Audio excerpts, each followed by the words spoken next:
Olá novamente, pessoal. Trago de volta aí o tema de balanços de energia com reação química, que neste segundo vídeo vai resolver o mesmo problema do vídeo número 1, porém utilizando a abordagem de integração do calor sensível com calor de formação para a estimativa das quantidades de entalpia e consequente fluxo de calor aí pelas fronteiras do sistema. Então eu vou retrazer aqui o enunciado para que a gente dê início aos nossos cálculos. O dióxido de enxofre é oxidado ao trióxido de enxofre em um reator de planta piloto. SO2 e 100% de excesso de ar alimentam um reator a 450 graus Celsius. A reação transcorre até 65% de conversão do SO2 e os produtos deixam o reator a 550 graus Celsius. A taxa de produção de SO3 é de 100 kg por minuto. O reator está provido de uma jaqueta de resfriamento, na qual circula água a 25 graus Celsius. Letra A. Calcule todas as vazões molares envolvidas nesse processo. Letra B. Calcule a taxa de calor em kW que deve ser transferido do reator para a água de resfriamento. Letra C. Calcule a vazão mínima de água de resfriamento se a elevação de sua temperatura deve ser mantida abaixo de 15 graus Celsius. Então, apresento a vocês à esquerda a reação balanceada e à direita um esboço do fluxograma que já foi apresentado no vídeo número 1. Eu alimento o sistema com SO2 a 450, alimento também com ar contendo 100% de excesso a 450, respeitando aí a composição molar média de 21% de O2 e 79% de N2. Tenho água a 25 graus Celsius disponível para resfriar esse reator e ela deve aí, no máximo aumentar 15 graus em sua temperatura, saindo então a 40. E tenho a corrente de saída que traz os nossos reagentes não reagidos, né, que sobraram, SO2 e O2, o N2 que entra pela corrente de ar acaba saindo também, e o nosso produto de interesse, o SO3, todos a 550 graus Celsius. E também devo representar aqui que todo o fluxo de calor aí resultante, né, das variações de entalpia que acontecem pela reação dentro do reator, acabam gerando aí um fluxo de calor para a água de resfriamento. Então a água está aí justamente para ajudar a remover esta quantidade. Agora então, vamos rever os passos envolvidos no balanço de massa para esse sistema para responder a letra A. Os cálculos de balanço de massa serão iniciados, então, considerando-se a produção de 100 kg de SO3 por minuto, mas eu aproveito para lembrar que balanços moleculares, que é a abordagem que eu vou utilizar para este problema, são feitos em número de mols. Então, é necessário pesquisar aí a massa molar do SO3, que em média dá 80 kg por quilomol, mas para facilitar depois a interação deste resultado com valores de entalpia de formação, que geralmente são tabelados em kJ por mol, eu vou trabalhar com uma quantidade em mols e não em quilomols. Tá? Mais para frente vai ficar mais nítido porque isso facilita, embora a gente tenha que trabalhar com um número relativamente alto de mols. Fazendo algumas simplificações, aí nós temos então que são produzidos 1.250 mols por minuto de trióxido de enxofre. Vamos agora então aos balanços moleculares, que são baseados aí na definição do grau de extensão de reação. Então eles vão seguir todos esse molde, né, que é o número de mols da saída é igual ao número de mols da entrada, mais coeficiente estequiométrico vezes o Xi, que é o grau de extensão da reação química. Inicialmente, nós não temos disponível a informação do Xi, mas nós temos uma informação bastante importante, que é a produção de produto, né, que é o SO3. Esta quantidade produzida pela reação está diretamente ligada ao grau de extensão da reação. Portanto, é de boa prática que a gente inicie o balanço molecular justamente pelo SO3. Eu tenho que sai 1.250 mols, não entra nada porque ele é um produto exclusivo da reação química. O coeficiente estequiométrico dele na reação balanceada é mais 1, com sinal positivo por ele ser um produto. Sobra apenas nessa equação justamente o grau de extensão da reação química. Na sequência, nós podemos utilizar a definição que estabelece o contato entre o grau de extensão e a conversão da reação. Veja que quem aparece como uma das variáveis dessa equação é o número de mols de SO2 que entra, pelo fato dele ser o nosso reagente limitante. Então, eu também conheço a conversão do enunciado, que é 0,65 ou 65%. Agora eu conheço o grau de extensão, resta apenas nessa equação justamente a entrada de SO2. no valor de 1923,08 mols por minuto. Este resultado nos ajuda a dar continuidade aos cálculos porque ele acaba de desamarrar aí o balanço molecular do SO2. Se eu não tivesse feito a análise prévia considerando a conversão da reação, sobraria mais uma incógnita nesse balanço que seria o número de SO2 que entra. Então teria uma equação e duas incógnitas e não conseguiria sair do lugar. Então este resultado nos dá a saída do SO2 na quantidade de 673,08 mols por minuto. Para o O2, eu tenho uma análise e há um entrave aqui. Eu não sei quanto sai e eu também não sei quanto entra, embora eu saiba o coeficiente estequiométrico da reação balanceada e o grau de extensão. Mas aqui nós estamos trabalhando com um problema de combustão, né? É a oxidação do SO2, mas nós estamos trabalhando no contexto de combustão. E nós temos a informação de que a reação está balanceada lá no início do problema e também temos o excesso com o qual ar é adicionado nesse sistema. Então nós usamos as metodologias apresentadas no contexto de combustão. Para isso, eu vou estimar inicialmente o O2 teórico, é o requerido, né, com base na reação balanceada, uma vez que eu sei quanto reagente eu preciso colocar em contato com o oxigênio. Então, de 1923,08 mols de SO2 por minuto, de acordo com a estequiometria da reação, eu preciso de meio mol de O2 para 1 de SO2, e isso me dá a quantidade teórica, né, baseado na estequiometria da reação que eu necessitaria de oxigênio. Mas essa não é a quantidade que entra. A alimentação ela é feita considerando-se excesso. Então, eu utilizo a equação de excesso. Aqui eu tenho 100% de excesso, então essa equação ela está relacionada nos materiais das disciplinas de fundamentos, né, de processos químicos. Considerando 100% de excesso, eu tenho que a alimentação de O2 é de 1923,08 mols por minuto. Logo, eu consigo então eliminar uma incógnita da minha equação de balanço molecular para o O2 para descobrir aí que na saída tem 1298,08 mols por minuto do O2. Seguindo o raciocínio aí no contexto de combustão, o nitrogênio é uma quantidade que entra junto com o oxigênio quando eu uso o ar para fazer a alimentação do oxigênio necessário. Portanto, eu posso partir da quantidade de oxigênio que entra e considerar a proporção que ambos estão ocupando ali na vazão total de ar. Então, com isso, eu calculo diretamente a quantidade de nitrogênio que entra.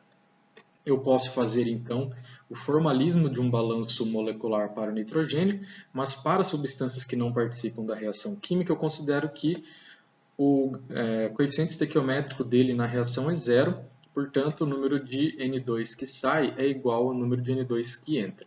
Ele não impacta em termos de balanço de massa, né? A quantidade dele que entra é igual a que sai, mas ele vai sofrer variações térmicas ali, né? Que serão bastante relevantes, principalmente por essa quantidade enorme de N2 que está presente no sistema.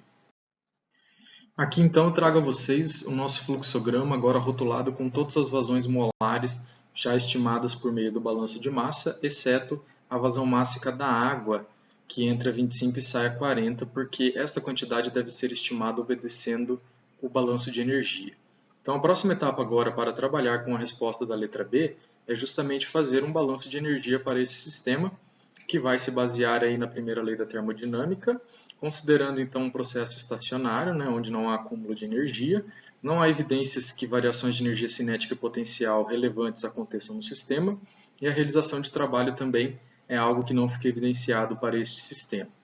Portanto, nós teremos, de acordo com a metodologia apresentada aí pelo método de integração do calor sensível com o calor de formação, que a variação de calor nesse sistema, né, do interior do reator para a água de resfriamento, vai ser dada justamente pelo diferencial desses dois somatórios, né, o somatório das entalpias das saídas menos o somatório das entalpias das entradas. Esse ΔHI ele vai ser obtido por meio da construção das tabelas de entalpia das entradas e das saídas. Uma vez construídas essas tabelas, eu poderei fazer esse cálculo do delta e, consequentemente, farei a estimativa da quantidade de calor que flui do interior do reator para a água de resfriamento. Passamos agora então à estimativa da variação de entalpia sensível das vazões de entrada. Então eu vou utilizar a mesma metodologia utilizada no vídeo número 1, A estimativa vai ser feita considerando a capacidade calorífica como sendo um polinômio de terceira ordem em função da temperatura. E eu vou precisar então da tabela dos coeficientes que pode ser conseguida em apêndices dos livros referentes a balanços de massa e energia. Aqui eu preciso ressaltar uma diferença em relação ao método número 1. Para obter a equação do delta daqueles somatórios de entalpia, há necessidade de fazer um rearranjo matemático. Portanto, para este caso, nós teremos uma situação em que as vazões de entrada estarão a 450 graus Celsius. Eu continuarei tendo como referência o estado padrão, porque a maioria das tabelas disponíveis está a 25 graus. E eu vou ter aqui, então, as minhas vazões de saída estando a 550 graus Celsius. Por meio de um rearranjo matemático, para ser possível escrever a equação da vazão, né, o fluxo, desculpa, de calor em função daqueles somatórios de entalpia, aqui ocorre uma diferença na ordem do cálculo da entalpia sensível das entradas. As saídas continuam da mesma forma.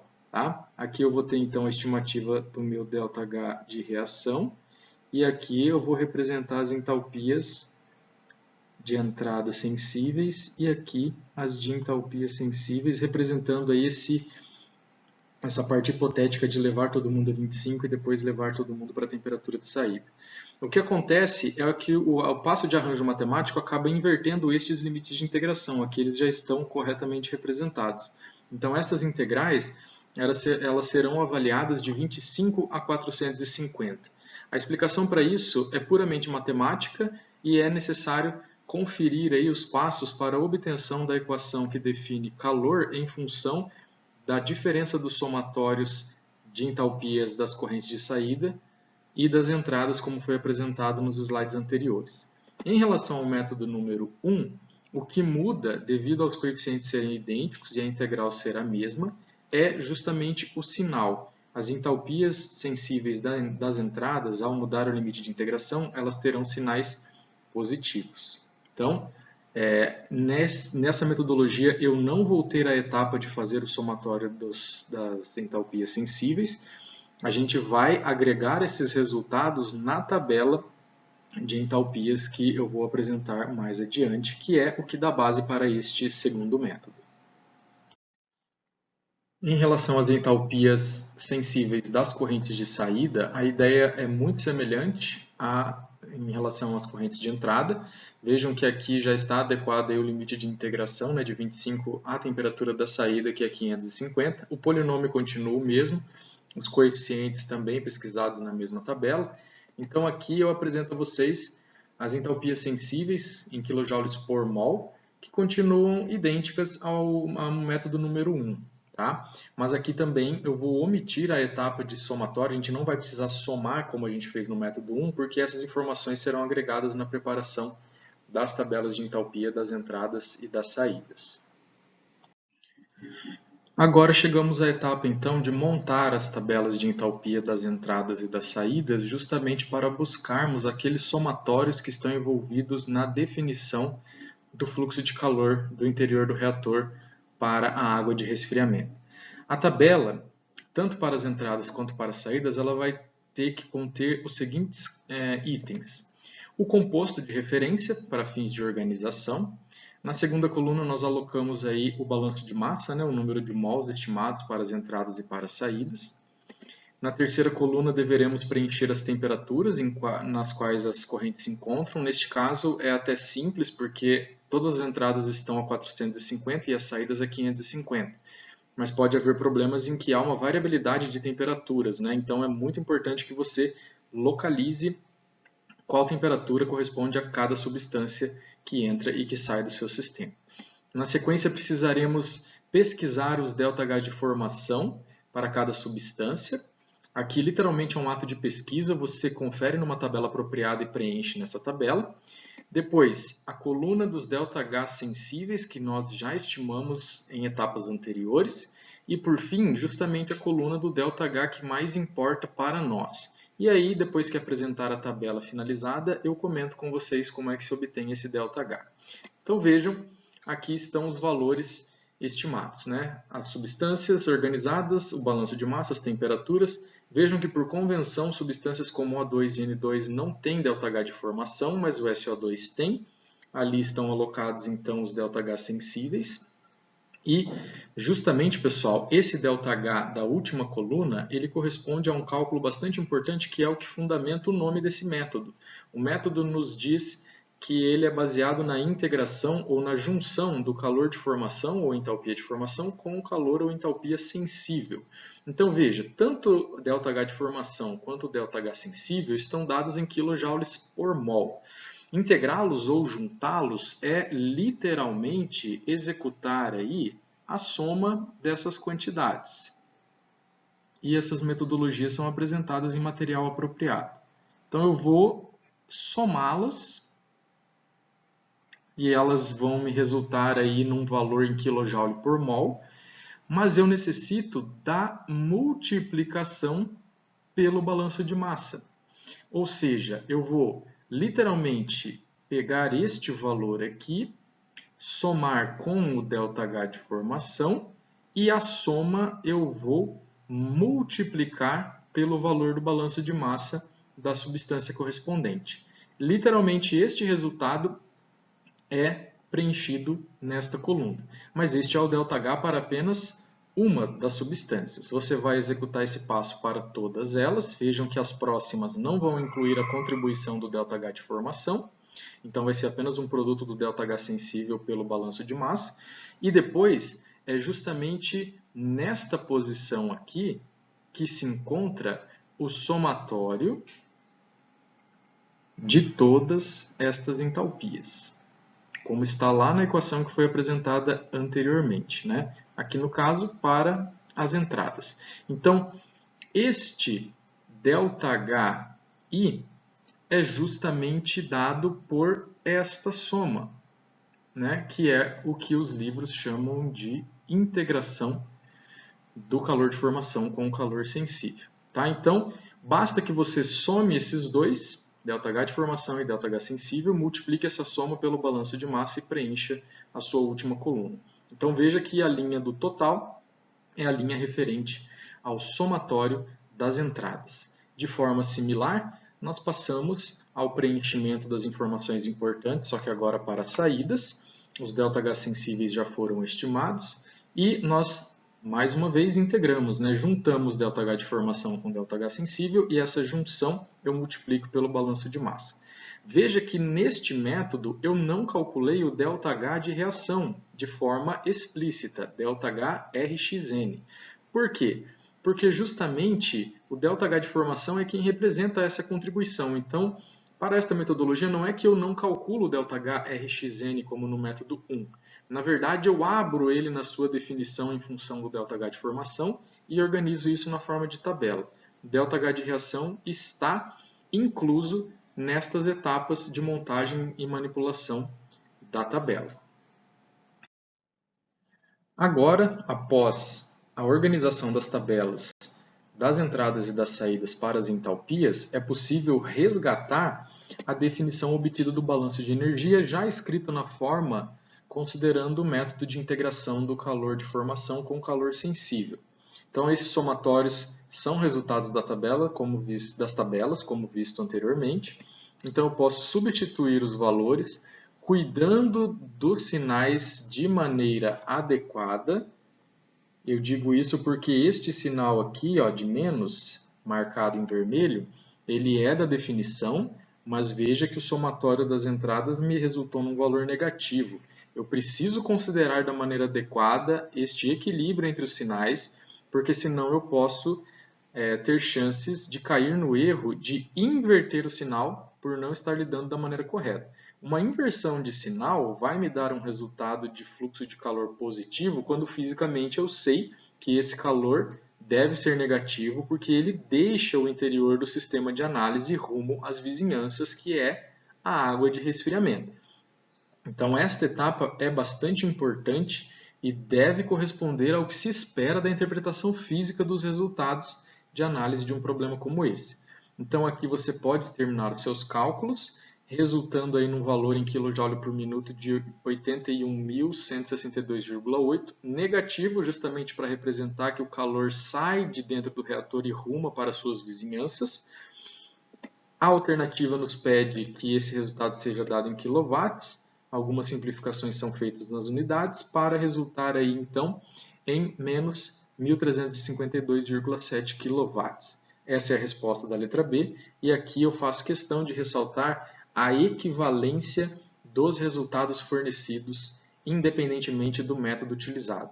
São métodos diferentes, com pontos de vista em algumas etapas distintos, mas que, se você puder aplicá-los para o mesmo problema, como é o caso da abordagem que eu trago aqui, né, no vídeo número 1 e agora neste vídeo, há a necessidade de equivalência dos resultados, porque os métodos são basicamente para a mesma meta, né? Resolver problemas de balanço de energia com reação química.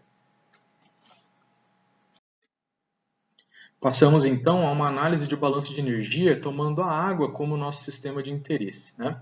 Podemos fazer um balanço da mesma forma. Aqui eu vou considerar um balanço em base mássica para a água, uma vez que a vazão de água dada é mássica. De forma semelhante, nós não temos contribuições significativas de energia potencial ou cinética, o sistema pode ser considerado estacionário e a quantidade de trabalho ali é também nula. Então, este é o resultado obtido, sendo que essa taxa de calor aí é exatamente a taxa que o reator libera.